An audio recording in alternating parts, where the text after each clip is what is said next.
Hello. Hello, everybody. Well, my name is Antoni, and I am here to present you, I'm from Polygon Hermez, and I'm here to present you the next 2 billion users and all how we can bring all the Ethereum technology to real use cases and according to the experience after our trip through Africa. Then, why we are interested in this? Mainly is because as a founders, the three of us, the three founders, Jordi was performing some hackathons in Niger with Eduard, that he will come with me later. Also, 20 years ago, I spent 1 year in Ivory Coast, next to Burkina and Mali. And our third founder of Hermez, David, is really supportive on all these aspects. Then we have been in this research trip through different situations in Africa. I mean, we have been in one of the bigger refugee settlements in the world, that is Natsibale. We have seen how it works a coffee plantation and how traceability can help here. Or also we have seen how community tokens can help in the slums of Nairobi or the townships of Johannesburg. But why I'm today here, and which is the difference with 20 years ago when I was already there? It's mainly that we have the technology. We have Ethereum, we have a community, and we have something completely new and revolutionary that can help us to bring solutions to these people. Then we started this project 4 months ago. We decided to fund a research initiative with Flya, that is the company of Eduard. Also, afterwards, when we merged Polygon, the founders and, well, they were really supportive on this, and they encouraged us also to move in this direction. Then we did a test research where, with different parameters, our economists and the people of the team, they decided to rank all the different countries. After that, there was a mapping exercise. I mean, once the countries are rated, there were remote interviews. We analyzed the infrastructure, also the DeFi use cases that are promoting development, not the crypto trading. And we decided to see where we can have more impact. And after that, we decided to start with East Africa. Then there we found 2 tier 1 countries that are Kenya, which is the country with more mobile payments in the world. South Africa, it's a very developed country. Then there was a second level, a tier 2, that was Uganda.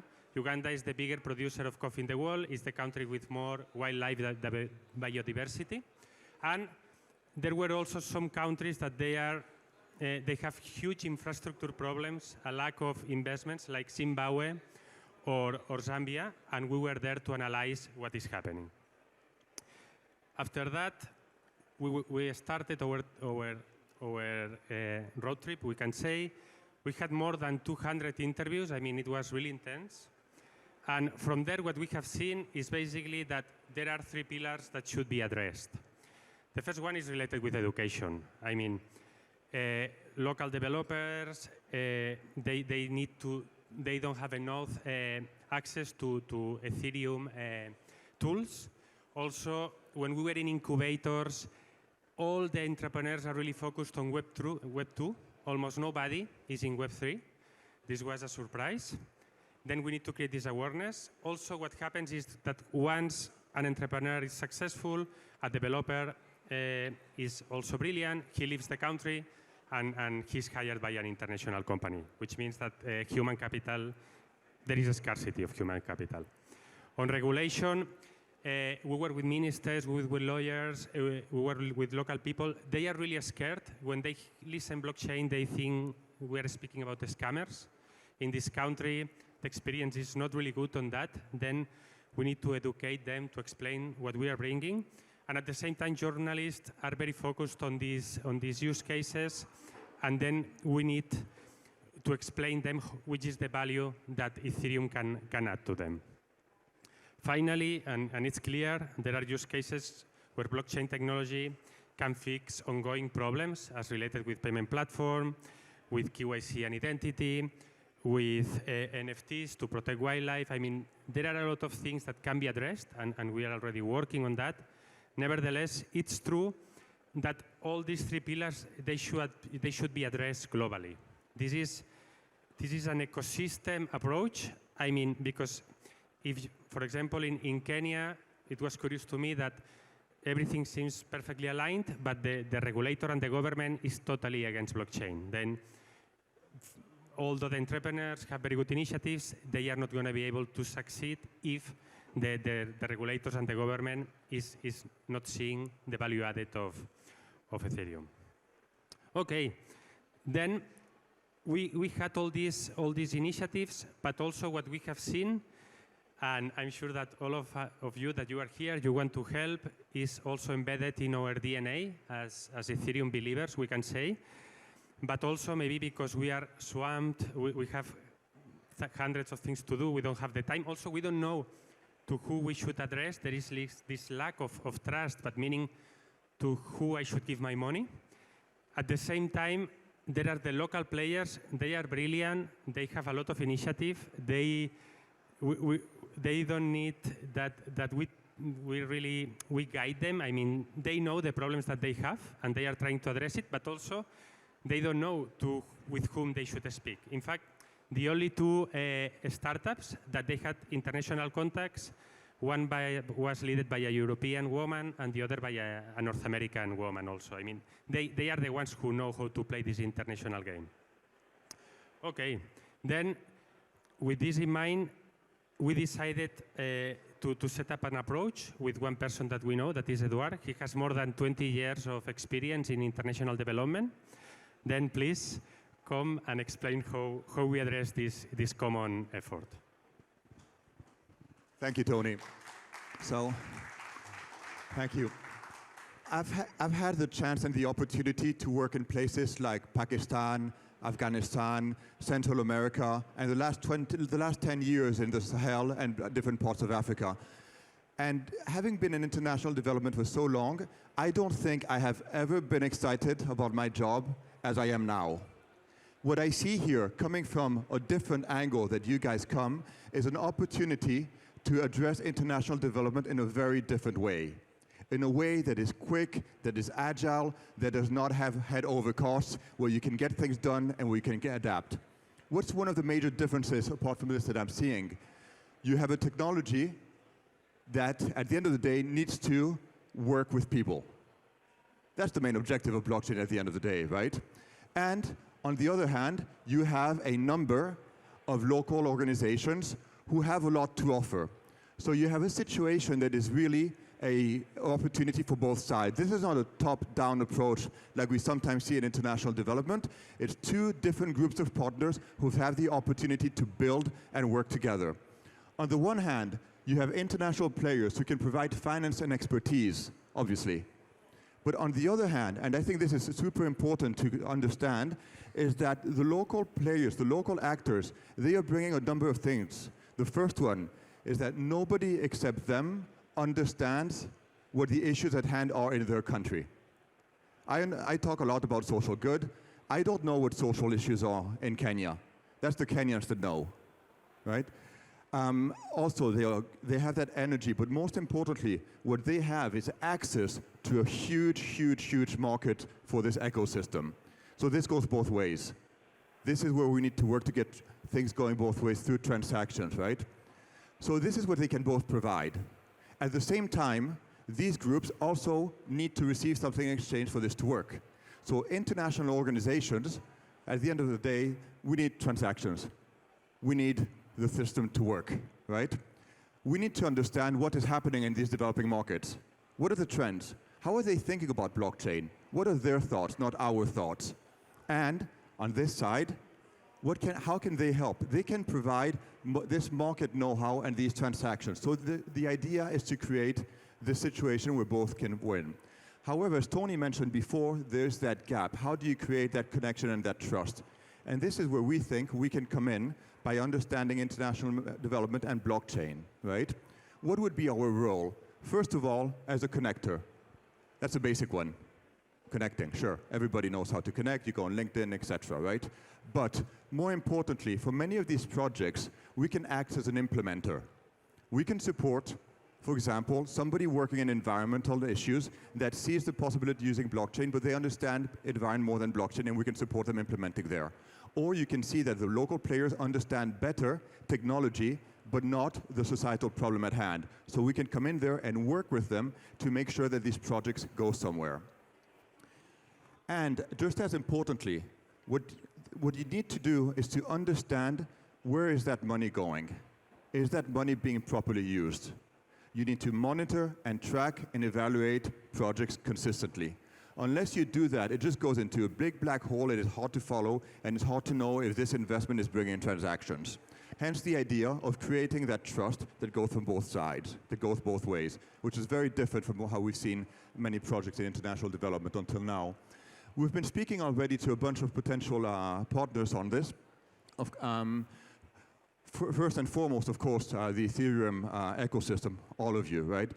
To be able to be here today, we have also worked with the Ethereum Foundation, who's been helping us with its research with a sister organization that we have that has allowed us to come up with these ideas. And we've been speaking with venture capitalist funds to share potential ideas, see where they see the future going with blockchain, etc. So it's not only about funding, it's about sharing knowledge. We've been talking, obviously, with Polygon. It's thanks to them that we are here. So, Michaelo, thank you very much. Tony, to understand that link with the blockchain world and international development has been many months working together. We're in early stages, discussions with Maker of how can we start adding transparency through a stable coin, potentially, when we work on these projects. Transparency is one of the big problems in the world. We'll see it in a second. N2B is doing, with Tony, is doing some very interesting work in this space also. And finally, Coinbase is, Carbonbase is one of our partners because we need to think about carbon neutrality. And we need to transmit that carbon neutrality to the players. So we've been looking at a bunch of projects, and we would like to present to you 2 or 3 initiatives, because at the end of the day, you know what's wrong about our presentation? Is that we are doing it. We should not be presenting Africa. This presentation should actually be done by the people that understand the issues at hand the best. But unfortunately, due to COVID, we couldn't bring our African team here because they are the ones that, because of COVID, obviously, right? But they are the ones that are designing the projects. They are the ones that are thinking how this needs to be made and how this needs to move forward. So we still try to get a peek by sharing with you a couple of videos of what their thoughts are. So bear with us, and I hope that the sound is good enough. Hello, Rio. Hi, I'm Rio Button, a South African conservation biologist. COVID's knock-on effects have been catastrophic for Africa's people and wildlife. We're facing a crisis like never before. Our capacity for wildlife protection and conservation funding has been slashed, while throughout Africa, the loss of income to local people has caused the exponential increase in wildlife poaching for food. As conservation biologists, we've scrambled to support our local communities and protect wildlife, despite a major funding source, wildlife tourism, vanishing almost overnight.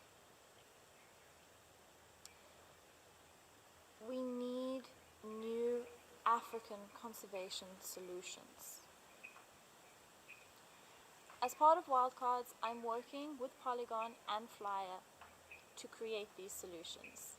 We're collaborating with local partners across Africa to support them in creating local solutions and alternative income streams for local people and the conservation of wildlife, including gorillas, rhinos, and giraffes.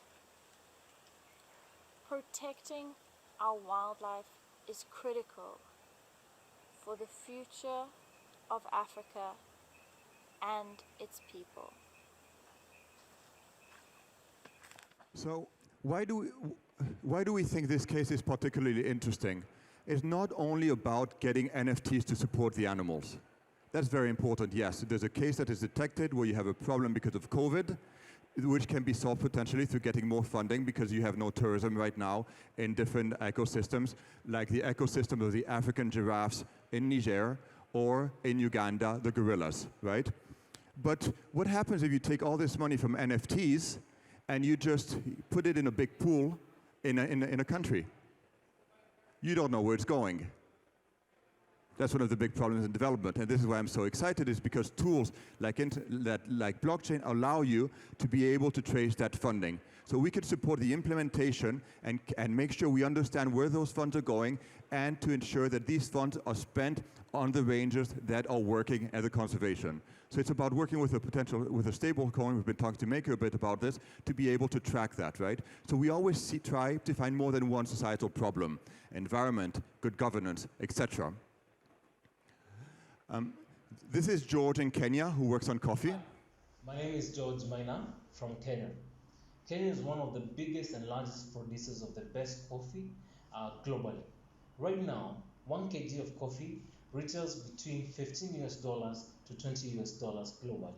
But right now, back at home, the Kenyan farmer gets less than $1 in terms of pay per kg of coffee. And the major cause of this is lack of digitization as well as the middlemen involved.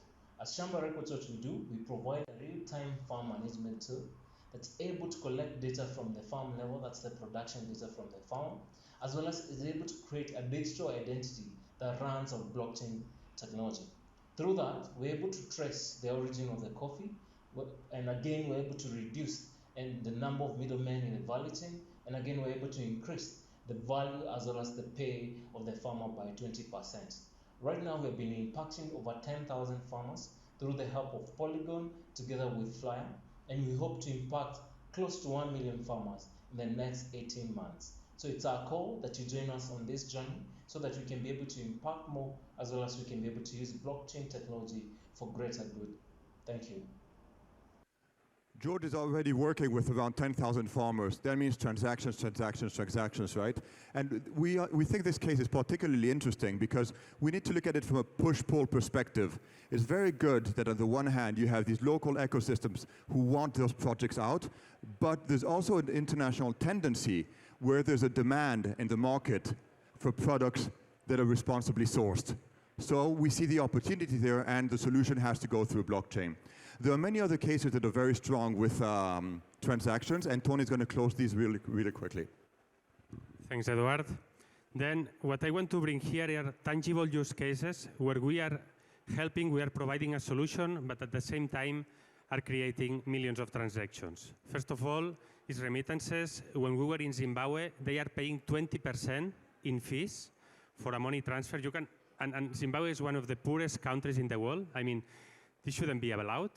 Then, in our case, we are providing a solution on blockchain. Of course, if we run that on top of Polygon, what I can say, or a layer 2, we will pay 0.0001 cent. I mean, there is transactions, but you are not paying a 20%. Let's be clear on that. We are providing a solution.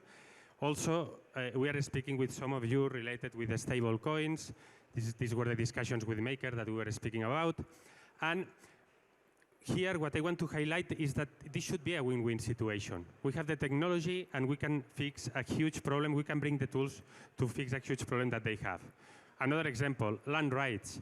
It happens that the same property is sold more than once. And then people, because there is a corrupted system, it's not working properly, and people suddenly, they don't have the ownership of the house then. With this solution, we are already working with local lawyers, with a consultant company. This is already happening, and once we have the POC, we will present it to the government. Then I have the last seconds. I will try to go really fast, but I want to wrap up everything. First, on education. We need hackathons, we need boot camps. We are speaking with universities. If you can help there, you are more than welcome. We need to train entrepreneurs, journalists, in order to build up this ecosystem. Once this public influence is built, we can speak with governments, with lawyers. We can explain the benefits to the mainstream media. And the use cases, we will succeed if there are successful use cases. For this reason, we came back almost 4 weeks ago, and as you have seen, we are already working on POCs, we signed NDAs, MOUs, and we need to show how well our technology is working, and we need to create awareness in conferences like this one, in blogs, online, and more important, last but not least, all this is the glue is this monitoring, evaluation of the funds, and there is a continuous curve of learning. This know-how can be implemented in future use cases. Final remarks. This is a community effort. I mean, we are leading this as of today as Polygon, but as you can see, we are including different partners. We need to jump from a niche technology that we are today for these countries to become mainstream. Then please feel free to reach out to us. We have the knowledge of international development. We have this know-how. With our partnership, we can implement this monitor and evaluation approach. This has a huge potential. For this reason, I speak about next 2 billion users. This is only the first trip on East Africa. We are planning another to West Africa, another to Central America. We're already speaking with some of you, and another to South America. This is structured. We are approaching. Then please, if you have any idea, come to us. We want to partner with you. And finally, I'm going to insist about this once more time. Everybody is welcome. I mean, I don't pretend to take the credit, but you should have in mind that 75% of the people in Africa is below 35 years. 50% is below 15. I mean, it's the continent with more potential in the world. The next one is LATAM, and it's in our roadmap. Then feel free to reach out to us. As you can see, this is already happening. Projects are moving forward. Then let's go together for these next 2 billion users. Thanks for your time.